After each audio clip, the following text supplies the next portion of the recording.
Selamat berjumpa kembali Bapak Ibu, saudari-saudara umat beriman terkasih dalam Tuhan. Salam sehat berlimpah berkat dan selamat berakhir pekan bersama keluarga. Hari Sabtu tanggal 14 Februari 2026, gereja memperingati Santo Cyrillus, seorang pertapa dan Methodius uskup. Saya mengajak kita sekalian merenungkan kutipan Injil Markus bab 8 ayat 1 sampai 10. Kita dengarkan sabda Tuhan dalam nama Bapa dan Putra dan Roh Kudus. Amin. Sekali peristiwa, sejumlah besar orang mengikuti Yesus. Karena mereka tidak mempunyai makanan, Yesus memanggil murid-muridnya dan berkata, "Hatiku tergerak oleh belas kasihan kepada orang banyak ini. Sudah 3 hari mereka mengikuti aku dan mereka tidak mempunyai makanan. Jika mereka kusuruh pulang ke rumahnya dengan lapar, mereka akan rebah di jalan, sebab ada yang datang dari jauh." Murid-muridnya menjawab, "Bagaimana di tempat yang sunyi ini orang dapat memberi mereka roti sampai kenyang?" Yesus bertanya kepada mereka, "Berapa roti yang ada padamu?" Jawab mereka, 7. Lalu Yesus menyuruh orang banyak itu duduk di tanah. Sesudah itu Yesus mengambil ke-7 roti itu, mengucap syukur, lalu memecah-mecahkannya dan memberikannya kepada murid-muridnya untuk dibagi-bagikan. Dan mereka memberikannya kepada orang banyak. Mereka mempunyai juga beberapa ikan. Sesudah mengucap berkat atasnya, Yesus menyuruh supaya ikan itu juga dibagi-bagikan dan mereka makan sampai kenyang. Kemudian orang mengumpulkan potongan-potongan roti yang sisa sebanyak 7 bakul.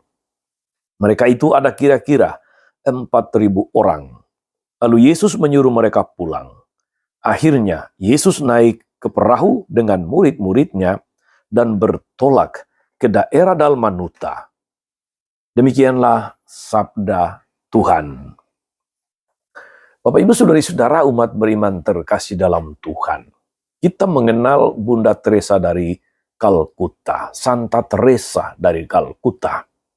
Seorang pribadi yang punya kepedulian luar biasa kepada orang-orang miskin, mereka yang menjadi korban ketidakadilan, mereka yang dikucilkan, mereka yang dijauhkan, mereka yang terlantar dan sebagainya, dan merawat mereka dengan penuh kasih.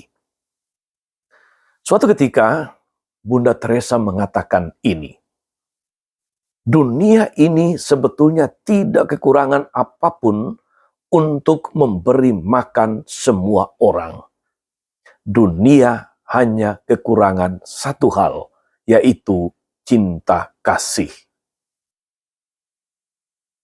Secara berkelakar, ada seseorang yang menulis di wall Facebook-nya, bunyinya begini, "Cara paling jitu untuk mengatasi masalah krisis ekonomi, kekurangan pangan, kemiskinan, ketimpangan sosial itu sangat sederhana. Laksanakan hukum cinta kasih." Demikian katanya. Dan kalau kita renung-renungkan saudara-saudari, betapa baik yang dikatakan Bunda Teresa maupun teman yang menulis di wall Facebook-nya ini, itu adalah sebuah kebenaran luar biasa. Belas kasih akan membuat orang rela berbagi. Belas kasih membuat orang kemudian mudah untuk peduli kepada sesama. Rela berbagi yang dimiliki untuk menolong, untuk meringankan kesulitan orang lain. Jika orang sungguh berbelas kasih saudari-saudara, maka dia akan sangat peka untuk melihat kesulitan sesama. Sebelum diminta, dia akan bertindak untuk menolong. Dan jika di kemudian hari bantuannya masih dibutuhkan, dia akan tetap menolong. Dia akan tetap peduli. Mengapa? Karena yang mendorongnya bertindak bukan kesulitan sesama yang dia lihat, melainkan hatinya sendiri yang peka untuk menanggapi situasi sekitar, hati yang penuh belas kasih. Saudari-saudara umat beriman terkasih, hati yang penuh belas kasih itu kita temukan dalam diri Yesus dalam kutipan Injil hari ini. Dia sangat keras kepada kaum munafik. Ia tidak menyukai orang-orang yang picik dan ragu-ragu. Tapi ia sangat memperhatikan kebutuhan orang-orang yang menderita. Mujizat perbanyakan 7 roti dan beberapa ikan menunjukkan bobot belas kasih Yesus itu. Ia tidak menunggu sampai diminta. Ia bertindak berdasarkan integritas hatinya yang terbuka dan penuh kasih. Saudari-saudara, umat beriman terkasih, hati yang selalu berbelas kasih itulah suatu kualitas iman yang perlu dimiliki oleh tiap-tiap orang Kristiani. Hati yang selalu berbelas kasih tidak berarti bahwa orang harus senantiasa atau selalu bersikap lemah lembut. Dia memahami orang yang bersalah, tetapi tidak mendukung kesalahan. Ia mengampuni sesama yang berdosa, tapi tidak menerima dosa. Ia memahami tingkat perkembangan anak-anak, tapi juga tetap mendukung pendidikan yang penuh disiplin. Ia menghargai pendadaran jati diri, walaupun itu melewati penderitaan dan kesulitan.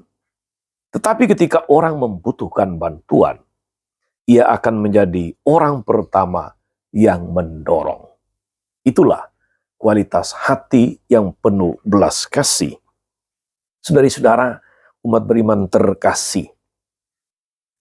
Melalui peristiwa ini, Yesus sedang mengajari para muridnya, sekaligus juga para pendengarnya, sekaligus juga kita saat ini yang sedang mendengarkan kutipan Injil tadi, agar memiliki hati yang senantiasa penuh belas kasih, hati yang peduli, hati yang justru tidak lepas tanggung jawab, hati yang gampang pesimis, hati yang selalu melihat segala sesuatu serba kurang dan karena itu tidak mampu menolong, tapi hati yang berbelas kasih. Hati yang mau berbagi sesedikit apapun yang dipunyai. Semoga saudara-saudari kita orang-orang beriman memiliki hati yang penuh belas kasih. Sebagaimana Bunda Teresa, sebagaimana Yesus, seharusnya seperti itulah kita pada zaman ini. Selamat beraktivitas, selamat melayani saudara-saudari, dan teruslah bekerja, teruslah berkarya, dengan hati yang penuh belas kasih. Tuhan Yesus memberkati. Amin. Tuhan Yesus Kristus, kami bersyukur atas firman-Mu yang sungguh meneguhkan kami, sungguh mengajari kami untuk memiliki hati yang penuh belas kasih sebagaimana hati-Mu. Kuatkan kami agar kami boleh senantiasa memiliki hati yang mudah berbelas kasih, hati yang gampang peduli, hati yang mau berbagi, hati yang penuh belas rasa kepada sesama yang berada di sekitar kami. Terpujilah Engkau Tuhan sepanjang segala masa. Amin. Saudari-saudara sekalian, berkat Allah turun atas saudari-saudara, atas mereka yang kita doakan atau kita janjikan doa, mereka yang sakit dan menderita, skala rencana, karya dan pelayanan hari ini, Bapa dan Putra dan Roh Kudus. Amin. Tetap sehat, teruslah menjadi berkat.